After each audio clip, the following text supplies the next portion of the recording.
Hi everyone. Today from finediningindia.com we'll be showing you how to make your own pasta dough, and with the pasta dough you can make a variety of pastas, whether it can be stuffed one or like a spaghetti or lasagna, anything. So first of all you need flour, egg, olive oil. It can be extra virgin. I'm using extra virgin olive oil, 2 eggs, salt and flour. Preferably you should use durum wheat. If you don't have, fine, you can use a normal flour with gluten content or more of protein, and you can start mixing it in a mixing bowl. Make sure the flour is in good condition, and okay, break the egg, knead it tightly, and if you feel like there is not enough of liquid to bind the flour, you can add one more egg and finish it with bit of olive oil, and make sure it's a tight dough. Try not to use water because it keeps the keeping quality of the dough, and knead it very tightly. And then smear it with oil. Make sure it's not dry at all, and this keeps you work it bit more tightly for the dough, and you can cover with bit more oil if it's necessary. Yes, and now the dough is ready. See, you can see it nice shining. Cover with a kitchen towel because there is no air contact, or the pasta dough will not get dry, because you need to rest it for some time. Might be I'll leave it for 10-20 minutes, or if you have time it's better to leave it for 30 minutes. Then sprinkle with some water. Yes, so the moisture is there and the pasta dough will be resting properly. Okay, when the pasta dough is ready, you can take it and put it on a hard surface, flatten it, and if you want to give a nice shape, trim the edges and keep the trimmings aside. You're not wasting it. You can combine it and make sure you can make a dough again. Sorry for the video bit, it not be very professional, but in future we'll be putting a nice quality videos so you can see a good one. But this is completely homemade. So even though you don't have a pasta machine, you can use your rolling pin, and make sure you sprinkle it nicely and roll the pasta sheet very thinly. The more thin you go, the nicer pasta you get, and but make sure it not break. I don't think the pasta will not break. It will not break if you make it a good dough. Okay, to roll it. It will be very hard if you try it with the rolling pin. I think you can purchase a good pasta machine from any supermarket, or either you can order it from online on any online Shopee. And normally if you put it in the machine, you need to fold it, like this, sprinkle a bit of flour inside so it will not stick, and you can then roll it again. See? Yes, it's getting thinner, but now I need to work very hard because it's a very tight dough. It's not like normal dough. If Indians are familiar with the the samosa dough, it will be tight like that, but samosa dough is a bit softer, I should say, than this. If you don't have enough space, you can cut it down again into small, and then keep it without touching in the air, or without in contact with the air. I using a magazine to put it covered, or you can cover it in the cling film and keep it. Now you have a workable surface with a reduced volume of dough. The sheet is it's workable now. Roll it, yeah. See, it's getting thinner.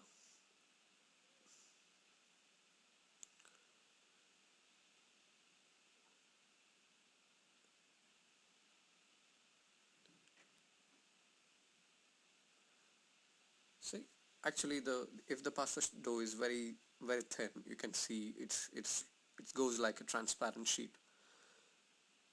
That should be a you know nice sign the sheet is good enough. By the size, I'm not very sure how much it should say. It can be like point something like half mm. See, so the moisture is there, it not dried up, and it rests properly. Because if you work with the dough and you try to knead it again, it will not, because it is very hard. So you need give time to resting. Okay, now the sheets are ready for the ravioli. Sprinkle bit flour so that it will not stick again. And then I'll use the magazine to arrange it, because for me you can use it again and again. You're not wasting any cling film.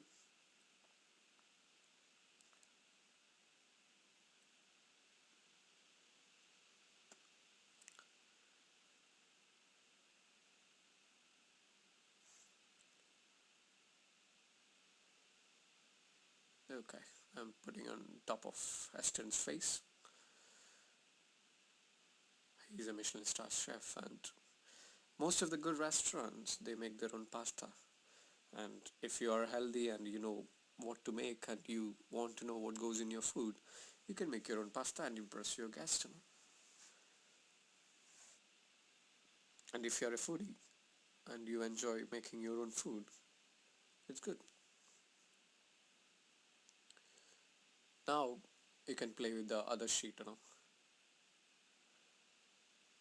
and you can repeat the process again. Believe me, it's tough, but end of the day, the results give you satisfaction. And this one I'll make it a tortellini. So I'm making it into again same thin sheet. I need to cut it bigger because tortellini is bigger and it's a different shape of pasta.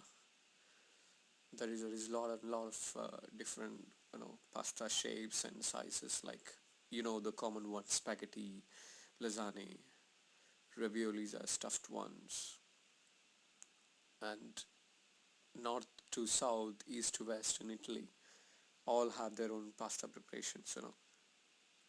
And Italian food is only not only pasta. There is lots. There is risottos. There is nice uh, stews, nice ossobuco. It's a great cuisine, and it's a great cuisine with great culture. And obviously pizza is world famous. I'll use a soup cup. It's slightly bigger, so I cut it into bigger size or bigger shape. It's not hard and fast rule. It can be square also, because for me, to work it easily, so I can cut into rounds, and then whatever is small sizes I can again cut in for ravioli. So from one dough I'm making two pastas. And the trimmings, if you cut it thin, you can make like a tagliatelle. Tagliatelle is it's slightly bigger than your, not slightly, it's thinner, and you can say like thin sheets of lasagna, or longer one, or it's bigger than spaghetti. And similar between spaghetti and between tagliatelle there lies linguine. So there is a lot of pastas. If you have one basic dough, you can make plenty, a numerous variety of pastas. Normally the stuffed pasta is not dried, and the other ones like lasagnas, spaghetti, you make into sheets cut thinly, and then you dry it. Normally they air dry it, and then you can store it for long, and then whenever you need it, just blanch it. Okay, I do the same process. I keep the dough again, keep it for resting, so I can repeat the same process. Sprinkle some water if it's dried up.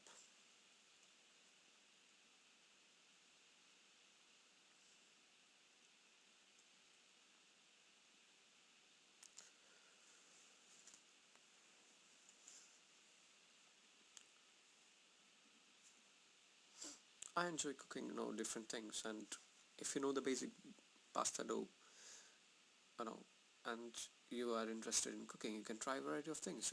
You can make your own shapes, and yeah. So I'm keeping it again in the magazine. Keep it there so it will not get dry. So you can see it. It's not dried because it's not touching air, and you keep it nice. Yep. That's it. Your dough is ready, and you can repeat the same process. Finishing the dough. Or if you don't want to make it all of today, you can keep the dough, nicely covered tight in the fridge or in the freezer. If you want to take it after a month, and if it's in the fridge, you can use it in 3 days.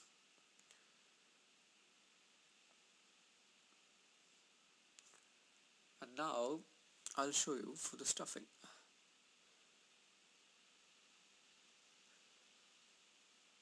Okay,